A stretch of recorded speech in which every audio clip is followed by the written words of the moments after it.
Alright everyone, welcome back to the channel. A massive, warm hello to all you awesome viewers joining us today.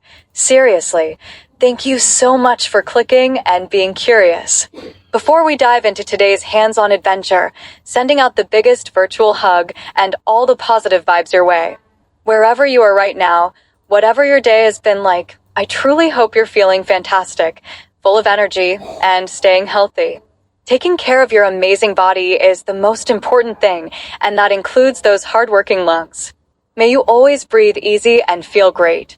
Okay, let's get ready to build something cool and learn a bit about how you work. Ever wondered exactly how your lungs fill up with air when you breathe in? What makes them expand and contract? It seems so simple, but there's a clever trick happening inside your chest. The fantastic news is, you can actually see this trick in action by building a super simple model using stuff you probably already have lying around the house.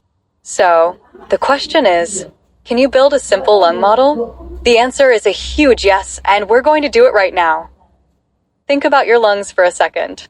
They feel light and spongy, right? They sit inside your ribcage, protected by your bones. But how do they actually get bigger to suck in air? They don't have little muscles inside them pumping like a bellows. So, what's the secret? It all comes down to creating space. Your lungs work kind of like balloons, but with a twist. Imagine you have a balloon sealed inside a jar.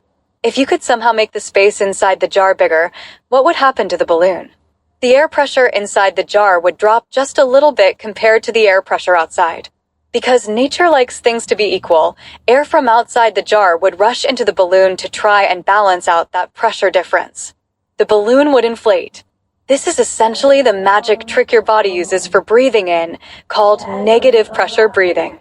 When you breathe in, your lungs inflate not because air is being forced into them, but because the space around them gets bigger, lowering the pressure inside your chest cavity and letting the higher pressure air from outside rush in to fill them up. Building our model will let us see this amazing process in action. So, what do you need to become a lung model engineer? Nothing fancy. Grab an empty plastic bottle. A standard 1 liter or 2 liter soda or water bottle works perfectly. You'll need a pair of scissors. Be careful with these, or get an adult to help. You need a couple of balloons. Regular party balloons are ideal. One balloon will represent the lung itself, and another balloon, or sometimes plastic wrap or a bigger balloon, will represent the key muscle involved, the diaphragm. You also need some rubber bands or tape to secure things. Finally, you need a straw. A bendy straw can be handy, but a straight one works too. That's it. Plastic bottle, scissors, 2 balloons, a straw, and tape or rubber bands. See?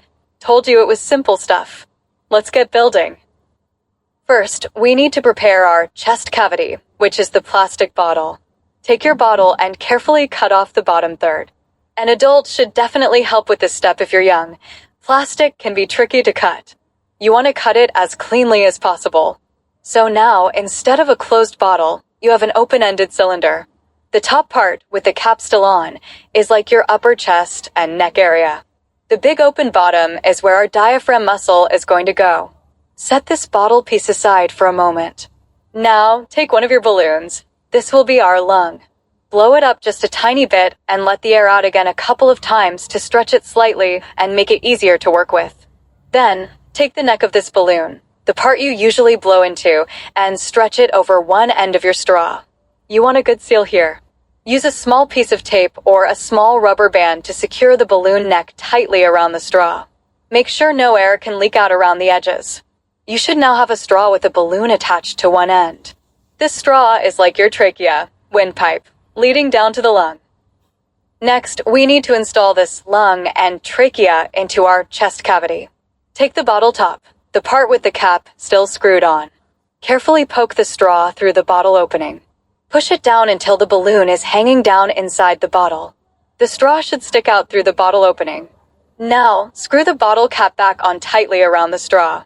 The cap should grip the straw firmly, creating a seal so that the only way air can get in or out of the bottle is through this straw. If the cap doesn't seal well around the straw, use some modeling clay or sticky tack packed around the straw where it meets the cap to plug any gaps. It's crucial that the bottle is sealed except for the straw opening. Your balloon lung should now be hanging inside the sealed bottle, connected to the outside world only by the straw. Give the straw a little blow. You should see the balloon inside inflate. That shows air can get into the lung balloon. Now, here comes the really important part, the diaphragm. Remember that big open bottom we cut in the bottle? That's where the diaphragm goes. Take your second balloon. Cut off the top narrow part, the neck of this balloon. You're left with the big, stretchy dome part. Stretch this balloon piece tightly over the open bottom of your bottle. It should look like a drum skin covering the hole. Secure it very tightly using a strong rubber band or plenty of tape wrapped around the bottle rim. You want the seal to be absolutely airtight.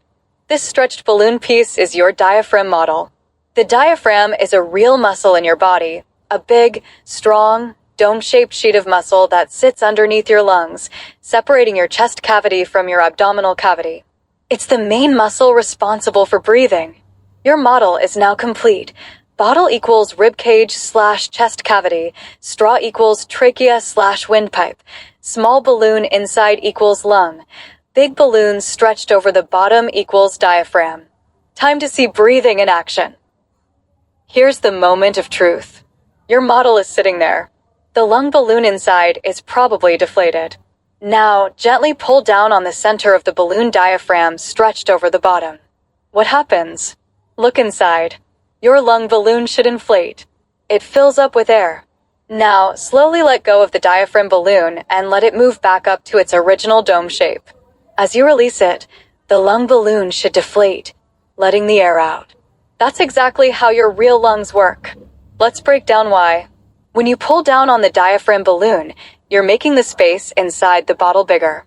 You're increasing the volume of the chest cavity. When you increase the volume inside a sealed container, the air pressure inside that container decreases. Now, the air pressure outside the bottle, in the room, is higher than the air pressure inside the bottle. Air always moves from areas of high pressure to areas of low pressure.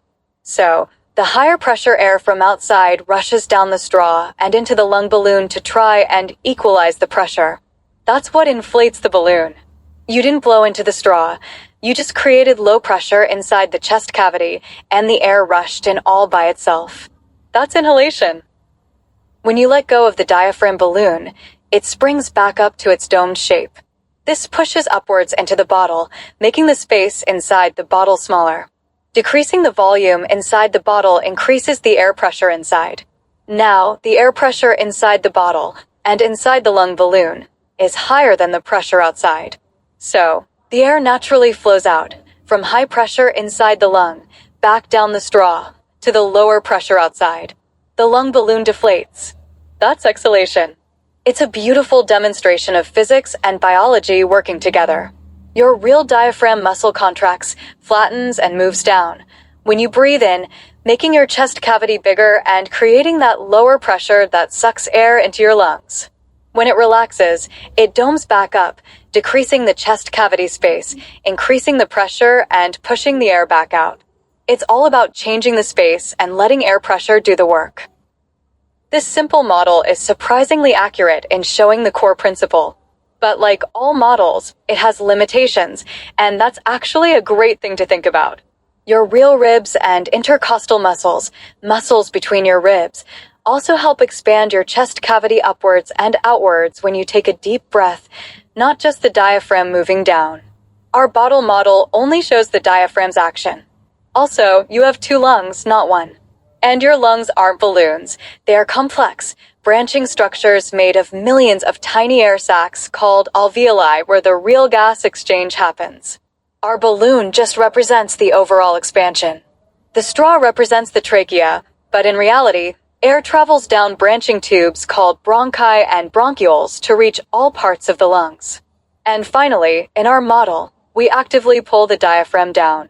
In your body, your diaphragm muscle contracts all by itself, powered by nerves and energy from your body, to pull itself down. The balloon diaphragm relaxing back up is like your real diaphragm muscle relaxing. Your body also uses other muscles to force air out more powerfully when you exhale forcefully, like blowing out candles. Troubleshooting is part of the fun.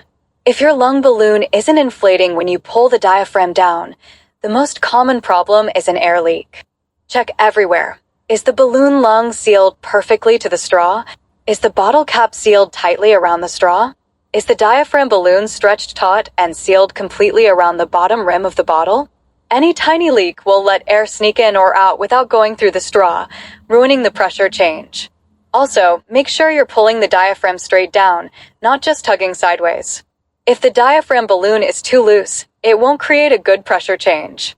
It needs to be stretched tight. Experiment. Try different sizes of bottles or balloons. See what happens if you make the seal tighter or looser. Building this model isn't just a craft project, it's a powerful learning tool.